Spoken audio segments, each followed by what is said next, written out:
உங்க விஜய் நான் வரன்றாரு. அசருதுரா தமிழ்நாடு. குழந்தைகள் பசியார பால், பன்னு, முட்டை போன்ற திட்டங்களை அமல்படுத்தியவர் தலைவர் விஜய் அவர்கள். மாவட்டந்தோறும் விலையில்லா உணவகங்களை, வில்லிவாக்கத்தில் கூட பார்க்கிற தொடர்ச்சியா விலையில்லா உணவகங்களை நடத்துவதற்கு ஆணையிட்டவர் தலைவர் விஜய் அவர்கள். இந்த சென்னை மக்கள் வெள்ளத்திலே தத்தளிக்கிற பொழுது 5 கோடி ரூபாயை அள்ளித்தந்த தலைவர் தளபதி விஜய் அவர்கள்.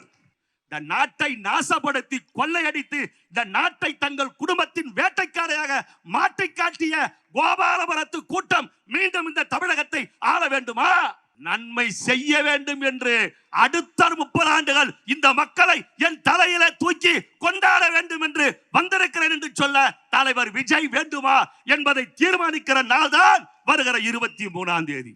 தன்னை பார்க்க வந்து இந்த சதிக்கு பலியாகி, இந்த சதிகாரன் செந்தில் பாலாஜியின் சதிக்கு பலியாகி, இந்த திமுகவின் சதிக்கு பலியாகி அந்த 41 உயிர்கள் மாண்டு மடிந்து போனது, அவங்கள பார்க்கவாடா அந்த தலைவர் வரமாட்டாரு? தாளம் போட்டிங்க அந்த 41 பேர் குடும்பத்துக்கிட்டையும் போய் அவருக்கு எதிராக பேட்டி கொடுங்கன்னு.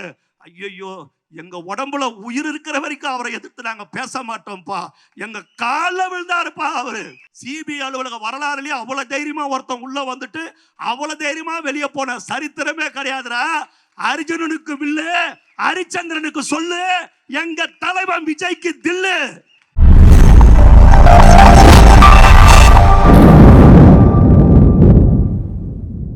எளிய முறையில எழுச்சி பொங்குகிற வகையில இங்கே நடைபெற்றுக் கொண்டிருக்கிற இந்த தேர்தல் பிரச்சார கூட்டத்திற்கு தலைமை பொறுப்பினை ஏற்றிருக்கிற பகுதி கழகத்தினுடைய செயலாளர் அருமை தம்பி ஓட்டேரி சி நந்தா அவர்களே, பகுதி கழக செயலாளர் அருமை தம்பி ராஜேஷ் அவர்களே, இந்த மாவட்டத்திலே பறக்கிற தமிழக வெற்றி கழகத்தின் கொடிகளுக்கெல்லாம் சொந்தக்காரர்களாக திகழ்ந்து கொண்டிருக்கிற தமிழக வெற்றி கழகத்தின் போர் வாளாகவும் கேடயமாகவும் இந்த மாவட்டத்திலே திகழ்ந்து கொண்டிருக்கிற மாவட்ட கழக செயலாளர் மரியாதைக்குரிய அருமை சகோதரர் பூக்கடை குமார் அவர்களே, இந்த தொகுதியினுடைய வெற்றி வேட்பாளர் பாசத்திற்கினிய அருமை சகோதரர் கழகத்தினுடைய துணை பொதுச் செயலாளர் திரு ராஜ்மோகன் அவர்களே, எனக்கு முன்னாலே உரையாற்றி அமர்ந்திருக்கிற தம்பி அரியவர்களே, பெரியவர்களே, தாய்மார்களே, வாக்காளர் பெருமக்களே, உங்கள் அத்துணை பேருக்கும் என் முதற்கண் வணக்கத்தினை தெரியப்படுத்திக் கொள்கிறேன். எனக்கு முன்னாலே பேசியவர்கள் எல்லாம் மிக அழகாகவும் தெளிவாகவும் இந்த ஆட்சியின் அவலங்களை எல்லாம் உங்கள் மத்தியில் எடுத்து சொன்னார்கள். திரு ராஜ்மோகன் அவர்கள் கழகத்தினுடைய துணை பொதுச் செயலாளர் மாத்திரமல்ல, நான் பார்த்த வரையிலே தளபதியின் தளபதியாக அந்த போர்ப்படை பட்டாளத்தை சிப்பாய் கூட்டத்தின் பெரும்படை தளபதியாக காட்சி தருபவர் திரு ராஜ்மோகன் அவர்கள்.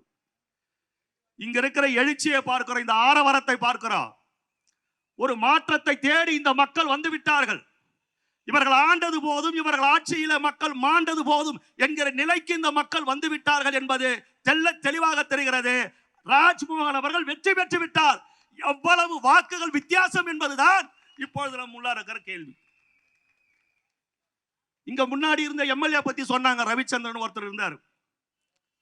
அப்புறம் மாவட்ட செயலாளருக்கு அவர் சரியா இல்ல. அதுக்கப்புறம் இங்க இன்னொரு வேட்பாளர் ஒரு எம்எல்ஏ இருந்தார், அவரும் சரியா இல்ல. அவரை மாத்திட்டு இந்த ரவிச்சந்திரன் ஏன் எழும்பூர்ல நிக்கல? இந்த எழும்பூர்ல நின்னா போகிற இடமெல்லாம் மக்கள் கேள்வி கேட்பாங்க. ஏன்னா 5 வருஷம் இவன் எம்எல்ஏவா இருந்தப்ப இந்த ஜனங்களுக்கு எதுவுமே செய்யல.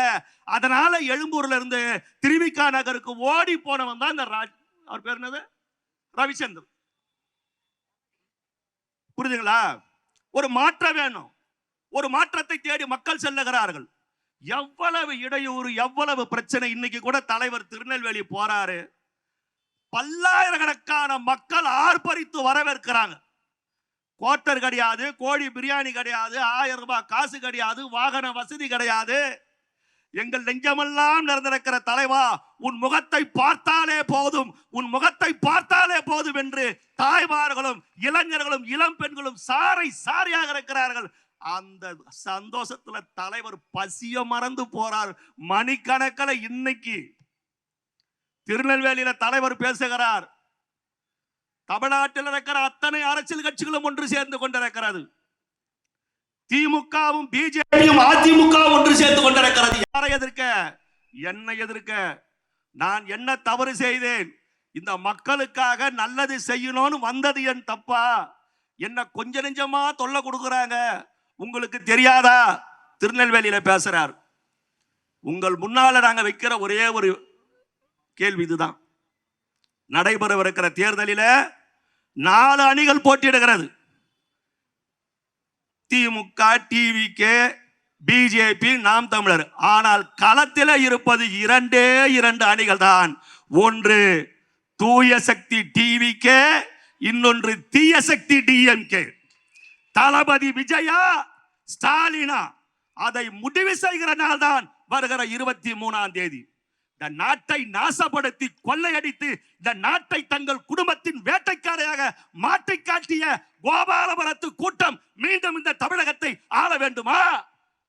அத்தனை வசதிகள் வாய்ப்புகள் தனக்கு இருந்தாலும் ஒரு படத்துக்கு 250 கோடி வாங்குகிற உச்ச நட்சத்திரமாக இருந்த பொழுதும் 30 ஆண்டு காலம் என்னை தூக்கி தலையிலே வைத்து கொண்டாடினீர்கள். நான் கடற்கரை மணலிலே ஒரு வீடு கட்ட ஆசைப்பட்டேன், ஆனால் என்னை மாளிகை கட்டி வாழ வைத்தீர்கள். இந்த முகமெல்லாம் சினிமாவுக்கு வருமா? இவர் கருப்பாக இருக்கிறாரே, இவர் எப்படி சினிமாவிலே ஜொலிப்பார் என்று கேட்டவர்களுக்கு மத்தியிலே உச்ச நட்சத்திரமாக என்னை உட்கார வைத்து அழகு பார்த்த இந்த மக்களுக்கு நன்மை செய்ய வேண்டும் என்று அடுத்த 30 ஆண்டுகள் இந்த மக்களை என் தலையில தூக்கி கொண்டாட வேண்டும் என்று வந்திருக்கிறேன் என்று சொல்ல தலைவர் விஜய் வேண்டுமா என்பதை தீர்மானிக்கிற நாள் தான் வருகிற 23ஆம் தேதி. அரசியலுக்கு வந்த பிறகுதான் தலைவர் பேசுறாரா? 10-15 ஆண்டுகளுக்கு முன்னாலே இலங்கை தமிழர்களுக்காக உண்ணாவிரதம் உட்கார்ந்த தலைவர் விஜய் அவர்கள். தமிழ்நாட்டு மீனவர்களுக்காக நாகப்பட்டினத்தில் ஆர்ப்பாட்டம் செய்த தலைவர் விஜய் அவர்கள். அரசியலுக்கு வந்து செய்யல. 10வது 11வது 12வது வகுப்பில் முதல் மதிப்பெண் எடுக்கிற 3 மதிப்பெண்கள் எடுக்கிற முதல் 3 இடங்களுக்கு வருகிற அந்த மாணவ செல்வங்களை அழைத்து அவர்களுக்கு வைர தோடும் தங்கம் மோதிரம் அளித்து அவர்களை கௌரவப்படுத்திய தலைவர் தளபதி விஜய் அவர்கள். மறுக்க முடியுமா? மறுத்து சொல்ல முடியுமா? நீட்டை எதிர்த்து அனிதா என்கிற ஒரு மாணவி தற்கொலை செய்து கொண்ட போது முதலாக அவர் வீட்டுக்கு ஓடி சென்று அவர்கள் சகோதரர்களை கைகளை பிடித்துக் கொண்டு, நீ கவலைப்படாதே, கலங்காதே, நான் இருக்கிறேன், என் தொலைபேசி என்னை வளைத்துக்கொள், உனக்கு எந்த பிரச்சனையாக இருந்தாலும் எந்த நேரமாக இருந்தாலும் என்னை கூப்பிடு, நான் வருகிறேன் என்று சொன்ன தலைவர் விஜய் அவர்கள். அப்ப அவர் கட்சி ஆரம்பிக்கல. ஸ்டெர்லைட்டில நீதி கட்டு போராடிய மக்கள் அந்த தூத்துக்குடியிலே சிட்டுக்குருவிகளை சுட்டுக் கொள்வதை போல சுட்டுக் கொன்றார்கள். 13 பேர் உயிரிழந்தார்கள். நள்ளிரவு நேரத்திலே அவர்கள் வீடுகளுக்கு சென்று கதவை தட்டுகிறார். யாரோதான் வராங்கன்னு கதவை திறந்தா இவர் நிற்கிறார். விடிய காலையில ராத்திரி 12 மணில இருந்து 4 மணிக்குள்ள அந்த 13 பேர் வீட்டுக்கும் போய் அவங்களுக்கு உதவி செய்து விட்டு வந்த தலைவர் தான் நமது தளபதி விஜய் அவர்கள். குழந்தைகள் பசியார பால், பன்னு, முட்டை போன்ற திட்டங்களை அமல்படுத்தியவர் தலைவர் விஜய் அவர்கள். மாவட்டந்தோறும் விலையில்லா உணவகங்களை, வில்லிவாக்கத்தில் கூட பார்க்கிற தொடர்ச்சியா விலையில்லா உணவகங்களை நடத்துவதற்கு ஆணையிட்டவர் தலைவர் விஜய் அவர்கள். இந்த சென்னை மக்கள் வெள்ளத்திலே தத்தளிக்கிற பொழுது 5 கோடி ரூபாயை அள்ளித்தந்த தலைவர் தளபதி விஜய் அவர்கள். மறுத்து பேச முடியுமா? இதெல்லாம் கட்சியை ஆரம்பிக்கிறதுக்காக செஞ்சாரா? சென்னையில வெள்ளம் எப்ப வந்தது? கொரோனா எப்ப வந்தது? இந்த கொரோனாவின் போது கோடிக்கணக்கான ரூபாய்களை உதவி செய்தவர், தன் நற்பணி இயக்கத்தை வைத்து நற்பணிகளை செய்தவர் தலைவர் விஜய் அவர்கள். அதைத்தான் பொறுக்க முடியல, அதைத்தான் யோசிக்க முடியல, இவர்கிட்ட மோத முடியல. உங்க விஜய் நான் வரன்றாரு, அசரதுரா தமிழ்நாடு. அடுத்த 25 ஆண்டுகளுக்கு இந்த தமிழ்நாட்டை நிர்ணயிக்கிற சக்தி இவர்தான் தீர்மானிக்கிறாங்க. அப்ப அவரை மாதிரியே ரேப் போடுவோம், அவரை மாதிரி அந்த பேண்ட் போட்டுக்குவோம், அவரை மாதிரியே சொக்கா போட்டுக்குவோம். அப்பாவும் பிள்ளையா அந்த துண்டு சுத்துறாங்க பாருங்க வேட்பாளர். தலைவர் துண்டு சுத்துறாருன்னா அது சுத்தும் போதே ஸ்டைலா இருக்குது. அவர் சுத்துறாரு. இந்த காண மயிலாட கண்டிருந்த வான்கோழின்னு ஒரு பழமொழி ஒன்று வரும். புளிய பார்த்து பூனை சூடு போட்டுக்குச்சின்னு. எல்லா வேட்பாளரும் லைனா நிக்க வச்சுட்டு எல்லாரும் சுத்துனா லைனா நின்று சுத்துறானுங்க. ஆளுக்கு 50 சுத்தணுமா? டேய், வயசான காலத்துல கையும் ஜவ்வெல்லாம் கிழிஞ்சு போச்சுடா பாவிகளா. இந்த கட்சியில நாங்க எவ்வளவு கஷ்டமா படுறது. டேய், தள்ளி போடா, கண்டப்படுது, தள்ளி போய் சுத்துறான்றா ஒருத்தன். மேல படுத்துறா, தள்ளி போடா, சுத்துறா. இவர் நின்று உதயநிதி நின்று செல்ஃபி எடுக்கிறார். கத்துங்க கத்துங்க. எவன் கத்துறது? அவன் கூலிக்கு கூட்டின்னு வந்தவன்டா. தலைவர் அப்படி செல்ஃபி எடுக்க தூக்குறாரு, சுனாமி பொங்குது. ஏன்? புரட்சி தலைவர் எம்ஜிஆருக்கு பிறகு மக்கள் இதயங்களிலே சிம்மாசனம் போட்டு உட்கார்ந்து கொண்டிருக்கிற தலைவர் அவரு. எழுச்சி பொங்குது. நீ எவ்வளவு தொல்லை கொடுத்த? சிபிஐ வச்சு எவ்வளவு தொல்லை கொடுத்த? கரூர்ல எவ்வளவு தொல்லை கொடுத்த? கரூர்ல 41 பேர் இறந்துட்டாங்க. இதோடு டிவிக்கு வீழ்ந்து விட்டது, அழிந்து விட்டது. இனி விஜய் வெளியில வரமாட்டாருங்க கங்கணம் கட்டிட்டு இருந்தீங்கடா. தமிழக வெற்றி கழகம் இன்றைக்கு மட்டுமல்ல என்றைக்கும் அழியாது. வற்றாத சமுத்திரம், அழியாத தொடர்கதை, அதன் மறுபெயர் தான் தமிழக வெற்றி கழகம் என்பதை தலைவர் நிரூபித்துக் கொண்டிருக்கிறார். தடைக்கற்களை படிக்கற்களாக மாத்தி வர்றாரா? 41 பேர் வீட்டுக்கு அவர் போனாரா? ஏண்டா அவங்கள கூப்பிட்டு அவங்களுக்கு என்ன செய்யணுமோ, அவங்க குடும்பத்துக்கு என்ன செய்யணுமோ நினைச்சு பார்க்க முடியாத அளவுக்கு அவங்களுக்கு உதவிகளை செய்த தலைவன்டா. ஏன் போல கரூருக்கு? நீ போலீஸ் அனுமதிச்சாதானடா போக முடியும். நீ 2 கையும் பின்னாடி கட்டிட்டு வணக்கம் வணக்கம், என்னங்க வணக்கம் சொல்றேன், பதிலுக்கு ஒரு வணக்கம் சொல்ல எப்படிடா வணக்கம் சொல்ல முடியும்? கைய பின்னாடி கட்டிட்டியா போலீஸை வச்சு? ஏன் தலைவர் கரூருக்கு போல? ஏண்டா அனிதா வீட்டுக்கு போறவரு, தூத்துக்குடியில இறந்தவன் வீட்டுக்கெல்லாம் ராத்திரியில போறவரு, தன்னை பார்க்க வந்து இந்த சதிக்கு பலியாகி, இந்த சதிகாரன் செந்தில் பாலாஜியின் சதிக்கு பலியாகி, இந்த திமுகவின் சதிக்கு பலியாகி அந்த 41 உயிர்கள் மாண்டு மடிந்து போனது. அவங்கள பார்க்கவாடா அந்த தலைவர் வரமாட்டாரு? தாளம் போட்டீங்க அந்த 41 பேர் குடும்பத்துக்கிட்டையும் போய் அவருக்கு எதிராக பேட்டி கொடுங்கன்னு. ஐயோ, எங்க உடம்புல உயிர் இருக்கிற வரைக்கும் அவரை எதிர்த்து நாங்க பேச மாட்டோம்ப்பா. எங்க கால விழுந்தாருப்பா அவரு, எங்க கால விழுந்து கதறினாருப்பா அவரு. பேசினாங்கல்ல, பேட்டி கொடுத்தாங்கல்ல. தாண்டா மனித நேயமிக்க அந்த தலைவன். நீ சிபிஐல வழக்கு போட்டா தலைவர் பயந்துருவாரா?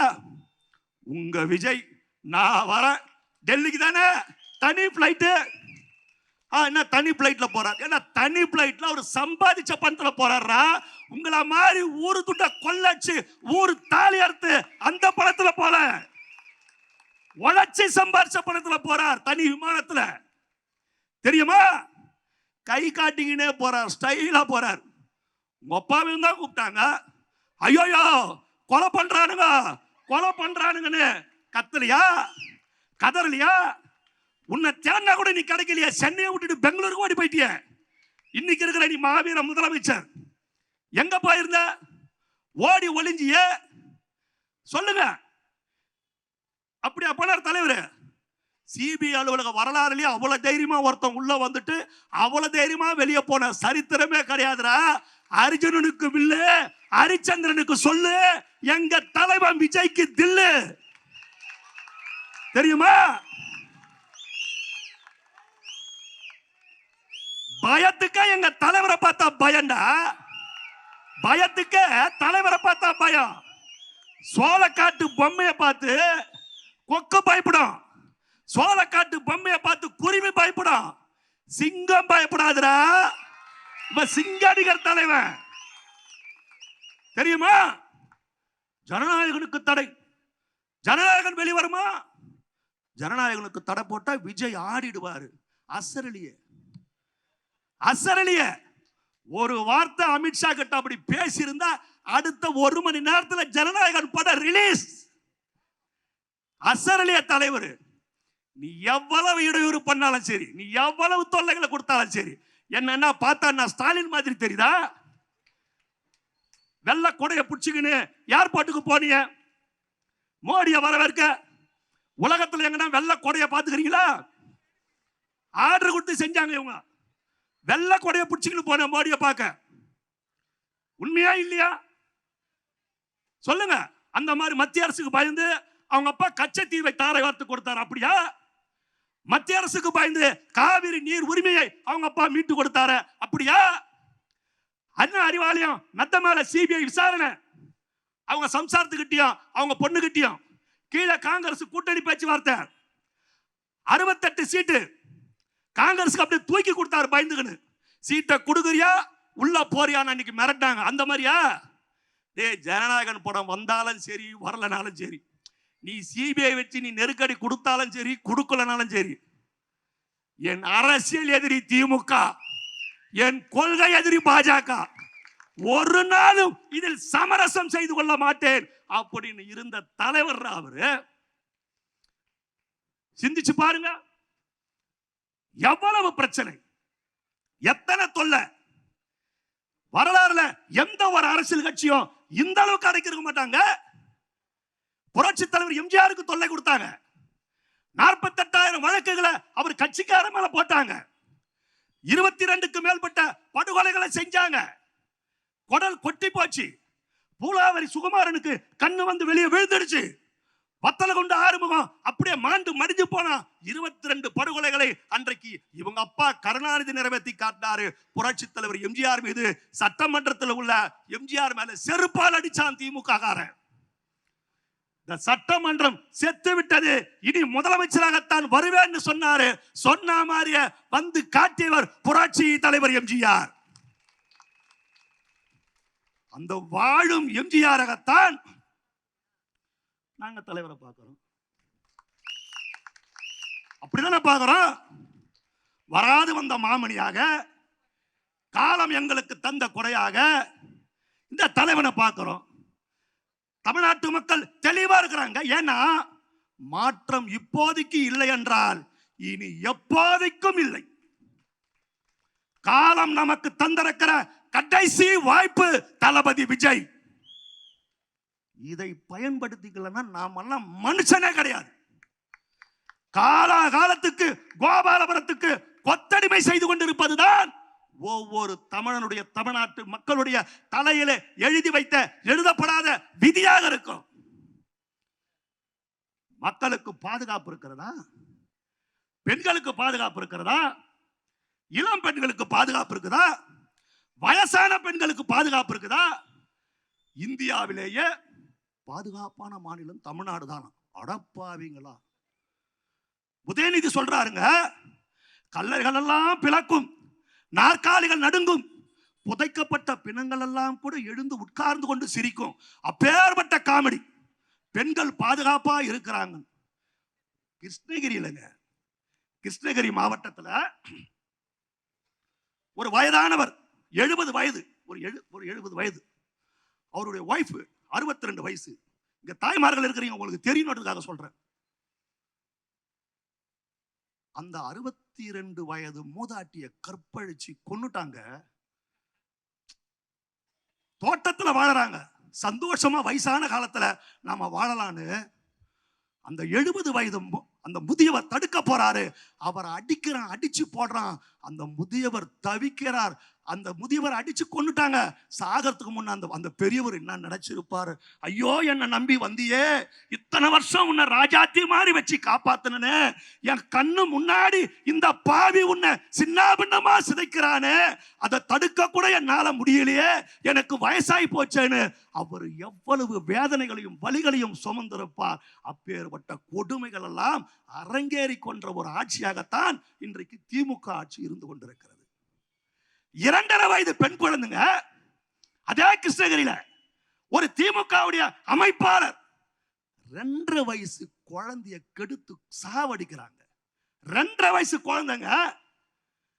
இப்படி கிள்ற எனக்கு வலிக்குது. அந்த 2 வயசு குழந்தைக்கு அந்த வலி தாங்க முடியாத உயிரே போயிருக்குதுன்னா அவன் எந்த அளவுக்கு அந்த குழந்தைய சித்திரவதை பண்ணிருப்பான், சின்னாபனப்பட்டிருப்பான். இப்பேற்பட்ட ஒரு மிருகம் திமுக அமைப்பாளராக இருக்கிறது. அப்பேற்பட்ட கொடுமை அரங்கேறியது இந்த திமுக ஆட்சியில. மறுக்க முடியுமா? அண்ணா பல்கலைக்கழகத்தில் படிக்க வந்த ஒரு மாணவி, அந்த மாணவிய ஞானசேகரன் ஒரு காம கொடூரன் சிதைக்கிறான். பதில் இருக்குதா? படிக்க வந்த மாணவிங்க அம்மா கிட்ட பேசுறா. அம்மா சொல்றா, வெளியே வராத, பத்திரமா காலேஜ் கேம்பஸுக்குள்ளே இருன்றா. அந்த காலேஜ் கேம்பஸுக்குள்ள அந்த பொண்ணுக்கு பாதுகாப்பு இல்ல இந்த படுபாவி ஆட்சியில. நீதி கேட்க வேண்டாமா? கோவை விமான நிலையம் பக்கத்துல பேசியிருந்த ஒரு பொண்ணை 3 பேர் சேர்ந்து நாசப்படுத்தினாங்களே, அதுக்கு நியாயம் வேண்டாமா? எங்க போச்சு காவல்துறை?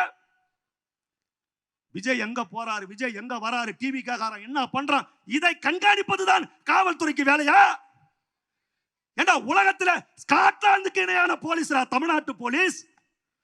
ஒரு காலத்துல தலை நிமிர்ந்து நடந்த போலீஸ் இன்னைக்கு இவ்வளவு சீரழிஞ்சு போயிருக்குது. ஒழுங்காக நேராக மந்தையாக செல்லுகிற ஆடுகள் எல்லாம் திசை மாறி வெவ்வேறு பாதையில செல்லுகிற என்று சொன்னால் மேய்ப்பவன் சரியில்லை என்றுதானே பொருள். கடமை கண்ணியம் கட்டுப்பாடு தவறாத தமிழக போலீசார் நிலைமை இந்த அளவுக்கு கேவலமாக இருக்கிறது என்று சொன்னால் ஆட்சியிலும் அதிகாரத்திலும் இருப்பவன் சரி இல்லை என்றுதானே அர்த்தம். அதுக்குதானே போராடி இருக்கிறோம், அதுக்குத்தானே பேசுறோம். காஞ்சிபுரத்துல திருவள்ளூர்ல பள்ளி மாணவ மாணவிகள் எல்லாம் ஊர்வலம் கூட்டிட்டு போறாங்க. தேர்தல் விழிப்புணர்வு ஊர்வலம். ஊர்வலம் போற குழந்தைங்க, அங்கிள் விசிலுக்கு ஓட்டு போடுங்க, ஆண்டி விசிலுக்கு ஓட்டு போடுங்க. பசங்க விசிலுன்னா அது ஒரு சின்னம், தேர்தல் வரப்போகுது, விசிலுன்னா சின்னம், அந்த சின்னத்துல ஓட்டு போட்டா விஜய் வெற்றி பெறுவார், விஜய் ஆட்சியில உட்காருவார், விஜய் ஜெயிக்கணும்ன்ற எண்ணம் சின்ன பசங்களுக்கிட்ட இருக்குதுங்க.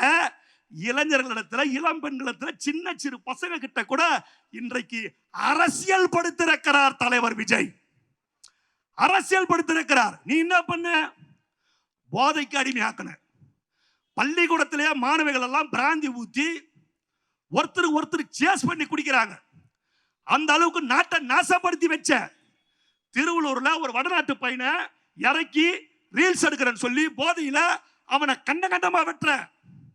திருவள்ளூர்ல நாட்டை நாசப்படுத்தி வச்சிருக்கிற. ஆனால் தலைவர் விஜய் அரசியல் படுத்திருக்கிறார். இளைஞர்கள்லாம் பார்த்தா அரசியலா சாக்கடை அடிக்குது வேண்டான்னு போனது போய் இன்னைக்கு இளைஞர்கள் அரசியல் செய்திகளை பார்க்கிறார்கள் என்று சொன்னால் இந்த மாற்றத்தை தமிழ்நாட்டிலே ஏற்படுத்தி காட்டியவர் தலைவர் விஜய். அதைத்தான் யாராலையும் பொறுக்க முடியல. வயிறு எறிது திமுகவுக்கு, புள்ளிக்கு முடிசூட்ட முடியலையே. விஜய்க்கு இப்பேற்பட்ட மக்கள் செல்வாக்கு இருக்கிறது. எந்த பக்கம் போனாலும் விசில் விசில் விசில் விசில் மக்கள் சொல்றாங்களே. நம்ம ஆட்சியில இவ்வளவு அலங்கோலங்கள் ஏறி இருக்கிறது. சொன்னாங்களே, செஞ்சாங்களா அப்படின்னு விஜய் கேட்கிறாரு. நீட்டை ரத்து பண்ணுவோன்னு சொன்னாங்களே, செஞ்சாங்களான்னு தளபதி கேட்கிறாரு. மாதம் மின்சார கட்டணத்தை எடுப்போன்னு சொன்னீங்களே, செஞ்சீங்களான்னு தளபதி கேட்கிறாரு. கேஸுக்கு 100 ரூபாய் மானியம் தருவன் சொன்னீங்களே, செஞ்சீங்களா தளபதி கேட்கிறாரு. பெட்ரோலுக்கு 5 ரூபாய், டீசலுக்கு 4 ரூபாய் மானியம் தருவன் சொன்னீங்களே, செஞ்சீங்களா தளபதி கேட்கிறாரு. விவசாய கடன் தள்ளுபடி, கூட்டுறவு கடன் தள்ளுபடி, கல்வி கடன் தள்ளுபடி சொன்னீங்களே, செஞ்சீங்களா தளபதி கேட்கிறாரு. தூய்மை பணியாளர்கள் பணி நிறுத்தணும், செவிலியர்கள் பணி நிறுத்தணும், இடைநிலை ஆசிரியர்கள் பணி நிறுத்தணும். ஒரே வேலை ஒரே ஊதியம் சொன்னீங்களே, இந்த மக்களை ஏமாத்துறீங்களே, செஞ்சீங்களா தளபதி கேட்கிறாரு. டாஸ்மாக்ல இளம் விதவைகள் உருவாகி கொண்டிருக்கிறார்கள். நாங்கள் ஆட்சிக்கு வந்தால் டாஸ்மாகை மூடுவோம்னு போர்டு பிடிச்சீங்களே, செஞ்சீங்களா தளபதி கேட்கிறாரு. பதில் இருக்குதா? எடப்பாடி மாதிரி ஒரு மொக்க பீஸ் நம்ம கிட்ட இருக்கும். நம்ம இந்த பீஸை வச்சு சாப்பிடலாம். நம்ம என்ன சொன்னாலும் இந்த பீஸ் கேட்டுக்கும். அப்ப நம்ம தான் அப்படின்னு இருந்தாங்க. அதிமுக உடைந்த கண்ணாடி, அருந்த காத்தாடி. தலைவர் காலத்துல, அம்மா காலத்துல இருந்த அதிமுக இன்னைக்கு கிடையாது. இன்னைக்கு அது அமித்ஷா திமுகவா மாறி போச்சு. தலைவர் காலத்துல ஒரு பெரிய எதிர்ப்பு இருந்தது. அம்மா காலத்துல ஒரு பெரிய எதிர்ப்பு இருந்தது. திமுக காரன் வீட்டு நிகழ்ச்சிக்கு கூட அண்ணா திமுக காரன் போக முடியாது, போன கட்சியை விட்டு நீக்கிடுவாங்க. கருணாநிதி தலைவருக்கு தொல்லை கொடுத்தாரு, கருணாநிதி அம்மாவுக்கு தொல்லை கொடுத்தாரு. ஸ்டாலின் எடப்பாடிக்கு தொல்லையே கொடுக்கலையே, கண்டுக்கவே இல்லையே. கொடைநாடு கொலை வழக்கை நான் ஆட்சிக்கு வந்தால் கண்டுபிடிப்பேன் சொன்னார, அதையாவது செஞ்சாரா? எடப்பாடி பழனிசாமி தங்க தொட்டில வச்சு தாளாற்றார் ஸ்டாலின். இந்த பீச நம்ம விட்டுறக்கூடாது. தளபதி வராரு, தளபதி கிட்ட இவனுங்க பருப்பு வேகல, தவிக்கிறானுங்க. என்ன பண்ண தெரியலையா, என்ன செய்யறது தெரியலையா, நம்ம என்ன பண்றதுன்னு. ஆக ஒரு நல்ல முடிவை வருகிற 23ஆம் தேதி நீங்கள் எல்லாம் எடுக்க வேண்டும். பிரளயமே வந்தாலும் அதை எதிர்த்து போராடி நீச்சல் அடிக்கிற கூட்டம் தான் தலைவர் விஜய்க்கு பின்னால் இருக்கிற கூட்டம் என்பதை இந்நிகழ்ச்சி இங்கே நிரூபிக்கிறது. எங்கள் தலைவர் ஆணையிட்டால் எந்த பட்டாளத்தையும் சந்திப்பதற்கு தயாராக இருக்கிறோம் என்ற லட்சிய உணர்வோடு உறுதியோடு இங்கே நாங்கள் நின்று கொண்டிருக்கிறோம். எங்களது கரங்களிலே வீர வாள்களை ஏந்தி கழகத்திற்காக தியாகம் செய்ய புறப்படுகிற போர்படை பட்டாளத்தில் முன் வரிசையிலே செல்வதற்கும் தயாராக இருக்கிறோம் என்று சொல்லி பூங்காற்றிலே கோபாலம் பாடிடும் புள்ளிமான் கூட்டம் அல்லடா தளபதிக்கு பின்னால் இருக்கிற கூட்டம். நெருப்பு கடலில நீந்திய புரட்சி வீரர்கள், தலைவரோடு இருக்கிற லட்சிய வீரர்கள் என்ற பேரோடு புகழோடு மடமை காடுகளை சுட்டெரிப்போம். வெற்றியை தலைவரின் காலடியிலே சமர்ப்பிப்போம். வாரீர் வாரீர் அழைத்து வானகமே வையகமே வளர்ந்து வருகிற தாயகமே நாளைய சமுதாயத்தை படைக்க போகும் என் அருமை இளைஞர் பட்டாளங்களே திரண்டெடுங்கள். ஈட்டியின் முனையாகுங்கள், தீட்டிய வாளாகுங்கள், மூட்டிய தீயாகுங்கள். தீப்பொறி பறக்கிற ஆயிரம் செயல்களை இந்நாட்டு மண்ணிலே செய்து காட்டிட புறப்படுங்கள். வெற்றியை நம் இதய தெய்வம் தளபதி அவர்களின் காலடியில சமைத்திட புறப்படுவீர் என்று சொல்லி நடக்கவிருக்கிற தேர்தல் உண்மைக்கும் பொய்யுக்கும் நடக்கவிருக்கிற தேர்தல், நடக்கவிருக்கிற தேர்தல் நியாயத்திற்கும் அநியாயத்திற்கும் நடக்கவிருக்கிற போர், நடக்கவிருக்கிற தேர்தல் தர்மத்திற்கும் அதர்மத்திற்கும் நடக்கவிருக்கிற போட்டி, நடக்கவிருக்கிற தேர்தல் தூய சக்தி விஜய்க்கும் தீய சக்தி ஸ்டாலினுக்கும் நடக்கவிருக்கிற கடைசி யுத்தம் என்று சொல்லி நாடு நலம் பெற, நல்லாட்சி மலர்ந்திட, நாமும் வாழ்ந்திட, ஊழலை ஒழித்திட, ஊழல் பெருச்சாலைகளை நாட்டை விட்டு விரட்டி அடித்திட, இரு அகன்றிட, ஒளி பிறந்திட உங்கள் பொன்னான வாக்குகளை விசில் சின்னத்திலே வாக்களியுங்கள் என்று சொல்லி ஆணவ ஆட்சியர்களும் அகம்பாவம் பிடித்தவர்கள் கொடிபர முடியும் எங்கள் கொற்றவனாம் எங்கள் நெஞ்சமெல்லாம் நிறைந்திருக்கிற தலைவர் விஜயின் கொடிதான் சென்னை செயின்ட் ஜார்ஜ் கோட்டை கொத்தளத்திலே பறக்கும் என்று சொல்லி வாய்ப்பிற்கு நன்றி கூறி அமைகிறேன். நன்றி, வணக்கம்.